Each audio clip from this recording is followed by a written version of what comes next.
हाथ रख के सोचस कि माई का रलियो।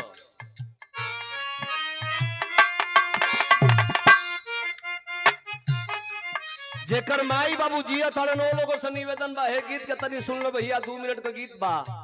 ये धरती पर हरिनाथ भैया करोड़ों रुपया कमा लेबो, जबले पैसा हो 5 महीना में ना कोई बीघा में बिल्डिंग बना लेबो, लेकिन का चीज धरती पर ना मिली वो उदय भान शर्मा के बुझात हुई।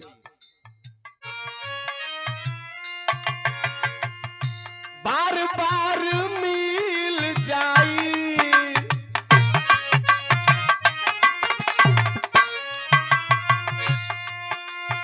हर बार बार मिल जाई धन दौलतिया दोबारा ना मिली।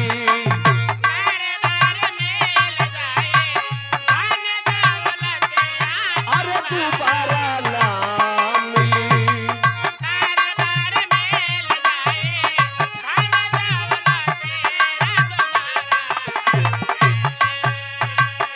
बार बार मिल जाई धन दौलतिया दोबारा ना मिली। अरे बाबू माई का प्रीतिया दोबारा ना मिली।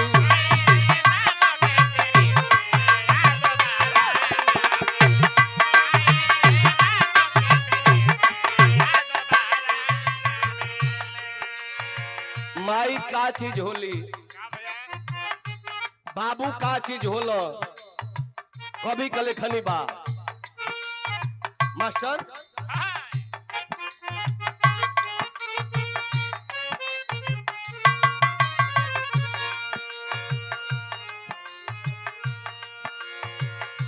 माई को ममता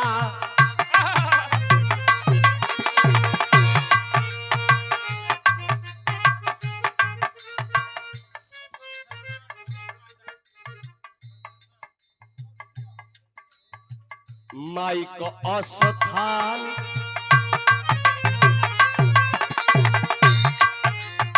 अरे माई को अस्थान होला धरती से ऊंचा।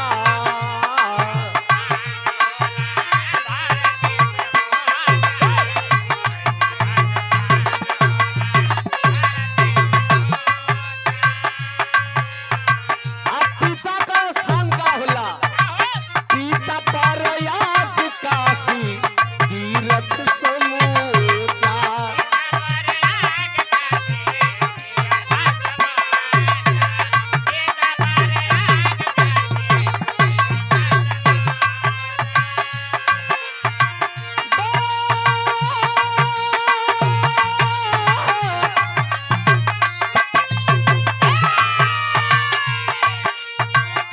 बार बार मिल जई है, बार बार मिल जई है नारी बेटा बिटिया दोबारा ना मिली।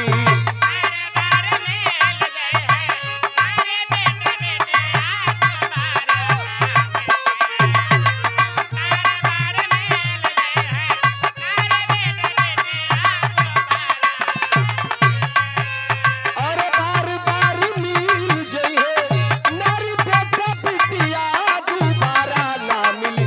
अरे बाबू माई का प्रीतिया दोबारा ना मिली।